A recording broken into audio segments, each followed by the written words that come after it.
So what's going on with the market right now? My name is Xander with Fates Trading Academy. Today, what we'll do is we'll jump into some technical analysis of the market, specifically looking at QQQ, which is the NASDAQ. We're also going to go over some key economic data and events that are going to be happening this week, some events that happened before, and how it all comes together and what you guys should consider when you guys are going to be looking at the market this week. So first things first, last week we actually called this breakout. We didn't quite reach this resistance that we're at, and it's not certain that we will. And I'll tell you guys the reason why if you guys stick around. So we were back last week was the 27th when we made our last video, and we were actually between this 180-day, 200-day simple moving average and this exponential moving average, which is this blue line. So we were right over here, and we were saying if we break below this level, we're probably going to head down to 259. And if we break up above the EMA, we're probably going to be headed up to 311. Now, I'm not saying that we're not going to head to 311, but I'm also not saying that we're not going to head to 311, if that makes sense. And the reason for that is actually what's happening tomorrow and on Wednesday. So tomorrow, on Tuesday, and on Wednesday, Jerome Powell is going to be actually testifying in front of Congress. And he's going to be from what I've been reading, it's going to be that he's going to be explaining why more rate hikes should be justified and what he's kind of what his plan is in terms of raising rates, whether it's going to be a little more aggressive, whether it's going to be, as it was last time, which was 25 basis points. Right now, it's a mixed feeling. There's mixed feelings between, the Federal Reserve presidents and obviously Jerome Powell. Some are saying that they want to get more aggressive. They want to go to 50. Some are saying they want to stick to 25 and kind of let all those rate hikes that have already happened catch up to where we're at. But we're really going to find out what happens at the end of the month, the 22nd and the 23rd, when Jerome Powell actually announces the next rate hike. Tomorrow, though, he's just going to be talking with Congress and testifying in front of Congress as to kind of what his game plan is, what his outlook is, what his plan is. And that should tell us a lot as far as, kind of which way he's leaning. And if you guys have been following along with the rate hikes, Jerome Powell, and kind of everything that he's been saying, he's on the side of he'd rather overdo it than not do enough. And the reason is because he says that not doing enough has higher consequences than doing too much, right? So if raising rates too much has less consequences than not raising them enough, he'd rather raise them too much. So that's kind of always been his stance, and that's what we're expecting to hear tomorrow and on Wednesday. We're just gonna have to watch and see. If you guys do want me to live stream it, well, let's get this video to 200 likes. And comment down below that you guys would want me to live stream it, and I'll live stream it and possibly do some commentary on it while we're doing that. But that's kind of what's happening tomorrow. And that is primarily the reason that we're not sure that it's going to actually go, the NASDAQ is going to go to 311, right? Today we saw some struggle. We obviously saw a push through the 100, or a push through the EMA, which is this blue line. We saw that happen on Friday, I believe it was. And then today we tried to push up. But we ended up seeing a pullback happen halfway through the day, which indicates to us that, the market's getting a little more uncertain. And obviously tomorrow's Jerome Powell testifying tomorrow is having a bit of an impact on investors and traders. They want to know what he says first before diving deeper into it. So that is us looking at the daily chart. One thing that I haven't seen a lot of people talking about is actually the weekly chart, and that is where things are getting really, really interesting. So let me go ahead and pull that up. And this could be the first signs of us possibly going into that recession that everybody has been talking about. And the reason is, if you guys take a look at this purple line, which is the 50 simple moving average, and this green and yellow line, which is the 180-day and the 200-day simple moving averages, what we're seeing here is we're actually seeing the 50 attempting to cross the 180 and possibly that 200. And when that happens, that's actually called a death cross. And we haven't seen that happen in a very, very long time. More specifically, if you guys can guess when the last time we saw that happen, you guys might be right. So zooming out to a bigger time frame, we're still looking at the weekly chart, but the last time that we saw the 50 cross the 180-day and 200-day simple moving average, and as a matter of fact, the only time that it's ever gotten close as we are right now, was in 2008. So this is 2008. We're obviously in 2023. The last time we saw the 50 simple moving average cross the 180-day, 200-day simple moving averages was in 2008, and we saw a massive pullback in the market. So let me go ahead and zoom into, so obviously you guys can see there's the purple line over the last, basically since 2008 till this day, we've never even seen it come close. And then today, or not today, but this week at this given time period, we're actually starting to see it crossing the 180-day. So if things go sideways with Jerome Powell testifying, if he does say that he wants to get a little more aggressive, and if all those rate hikes kick in, we've obviously been seeing a slowing. We haven't been seeing a slowing in the job market, right? We've actually, if you guys look at the latest initial claims and continuing claims, we've actually seen those coming in better than expected, right? There isn't as much people filing for unemployment as there used to be, or as expected, right? And that's actually not a good sign. Home sales have been going up. Pending home sales were actually hotter than expected. The CPI data came in hotter than expected. The PMI data came in higher than expected. The PCE data came in hotter than expected. So all of the inflation data is coming in hotter than expected. We have next rate hikes coming up on the 22nd and the 23rd. And then we have Jerome Powell talking tomorrow. We have mixed feelings with the Fed.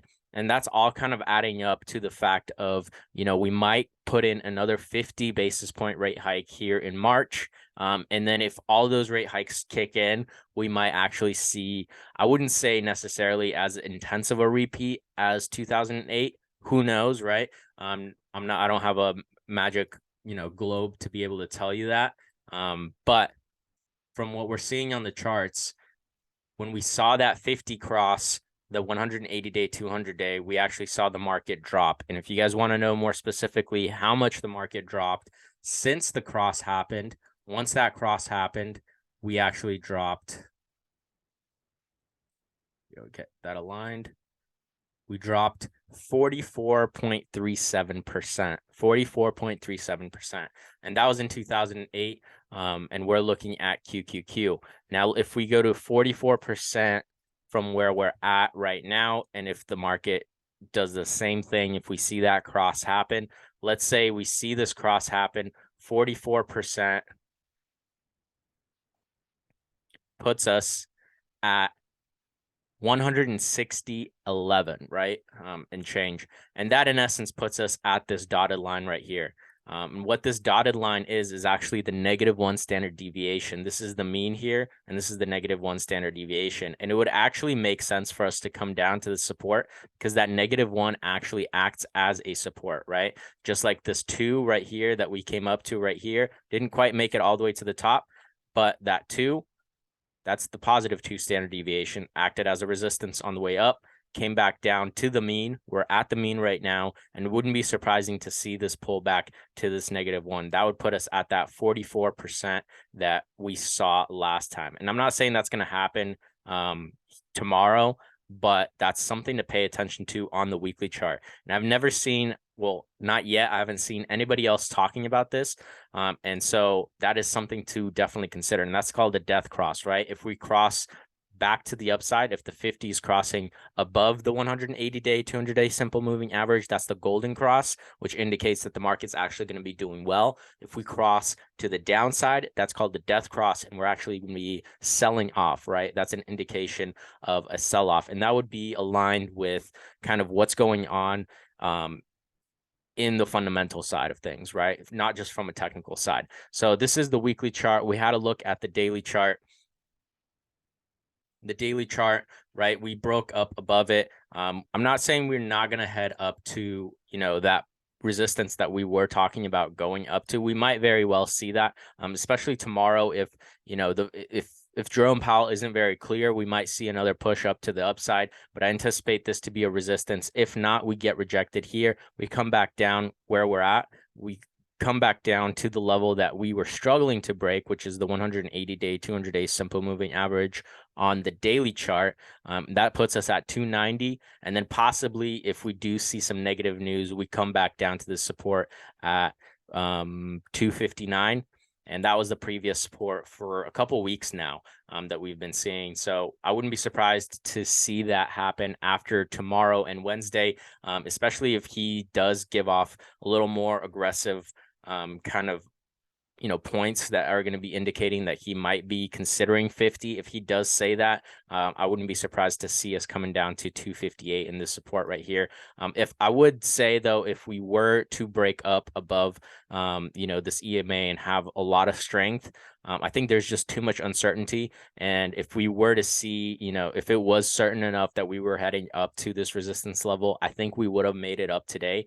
We were very, very close today. But I think the uncertainty with tomorrow and the rest of the economic events that we'll go over a little bit later, I think that's kind of what slowed a lot of people down. And then tomorrow at 7 a.m. Pacific Standard Time, which is half an hour after the market opens, that is when Jerome Powell begins to testify.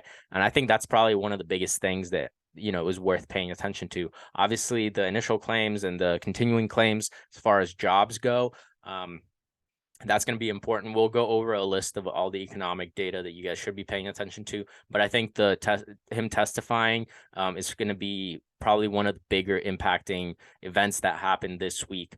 So again, the levels to the downside that we're going to be watching is obviously that first level where we were literally a week ago. And that's about 2.97% down from where we're at right now, which isn't that much, very doable. And that puts us at 290, 291. And then if what he announces is actually, a little more aggressive than what everybody's expecting, because at this point, everybody's a little confused as to whether we're going to be going 25 or 50. And I think 25 is already priced in, right? So if he does announce 25, maybe we push up to this 310 level. But if he does, lean a little more to the aggressive side, I wouldn't be surprised to see this 290 zone first, and then down to 258. So that's the two levels. And then if we do break by some miracle, break that 311 level, obviously kind of what we talked about last week, 334. I think that's more on the unlikely side, but you guys let me know what you guys think in the comments down below. Do you think we're going to be pushing up higher? Do you think Jerome Powell is going to be aggressive tomorrow and Wednesday as far as, how he's, approaching rate hikes that are going to be in the end of March? Or do you think the market is going to push back and pull down?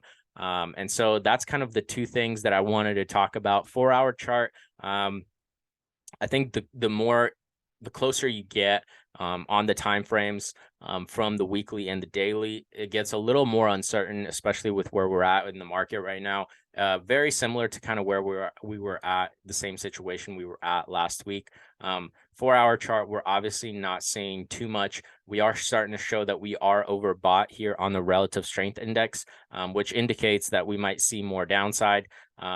And then obviously we're starting to see the MACD curling into, that convergence that, would be inevitable, and it would make sense if everything aligns, if Jerome Powell is more aggressive. And obviously the daily is showing that, we were struggling to push higher, so it wouldn't be surprising to see more downside. So that's the 4-hour chart. And then anything closer just gets a little more, I would say, a little more uncertain, and it wouldn't tell you much.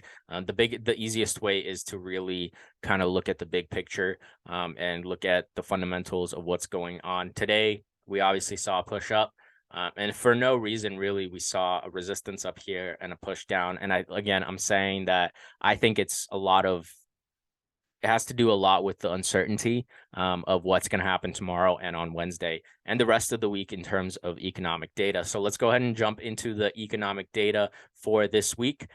So looking at what's happening this week, we're going to be looking at the 27th through, or actually the 6th the 6th through the 12th. And let's see what we have in store today. So today we had Monday, didn't really have too much happening that would really cause this resistance that we saw today in the market. Tomorrow, again, Fed Chair Powell testifying, 7 a.m. Pacific Standard Time. And then that's pretty much the biggest thing. EIA short-term energy outlook. That's just another report that really has to do more with if you're trading energy or oil. That would be one to pay attention to. Overall market, though, I'd be looking at the Fed testifying.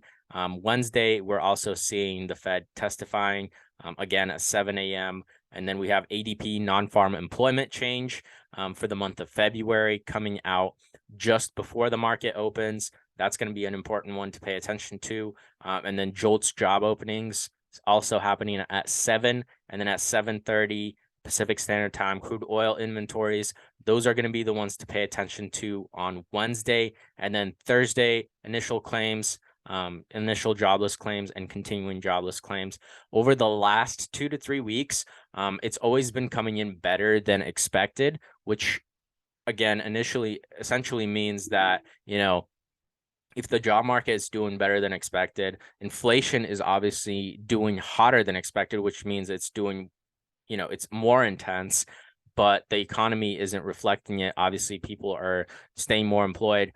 People are, buying more homes. They're spending more money. That means they haven't tightened enough, which is what's going to tell the Fed. And then eventually the Fed's going to decide to raise rates more aggressively to slow things down, right? Because at the end of the day, their goal is to slow the economy down. And if it's not slowing down, they're not doing enough. And so they might as well go a little harder, go a little more intense, do 50, and then obviously slow down the economy. And once they start seeing that being reflected in the data that's coming out, then they might ease up. We obviously haven't seen that happen. It really comes down to Jerome Powell and his decision as to whether they want to get more aggressive or not. And that's kind of what we're looking for tomorrow and Wednesday. And then obviously at the end of the month. But that's what it's going to come down to. But that's the reason we're paying attention to initial claims and jobless claims, continuing jobless claims on Thursday. That comes out every Thursday every week. So you guys can look back over the last couple of weeks and kind of see that, we've been doing better than we should be doing. And it's not cutting back as much as we need it to. And then Friday, the last day of the week, we've got non-farm payrolls for the month of February, and then unemployment rate coming out for the month of February as well. Unemployment one's going to be a big one to pay attention to. So that's basically the economic data that's coming out. That's what's going on with the overall market, with the NASDAQ market. Again, our opinion is that, we're going to hear a bit more of an aggressive stance from the Fed tomorrow and Wednesday. And then we're obviously going to start seeing a pullback because of that, at least to this 290 level, possibly down to this 260, 253 level, 259 level. That is our opinion. I don't see why we would be pushing up unless Jerome Powell says that, hey, we're going to do 25. Then we might see a push up to the upside, possibly the first level 311, and then the last level up, not the last, but the next one after 334. So that's kind of what we're looking at. Again, our position is trading the short side of the market right now, because once we saw that breakout, we locked in profits a little bit too early, but we did lock in profits on this breakup to the upside. And now we are getting into a short play for that drop, because we do believe that we're actually going to see more downside coming up, especially with that death cross on the weekly chart that I showed you guys at the beginning of this video. So if you guys found this video useful and you guys enjoyed this video, smash that like button, subscribe if you're not subscribed. We do these videos every Monday night. And then I'll see you guys on next week's Stock Talk video.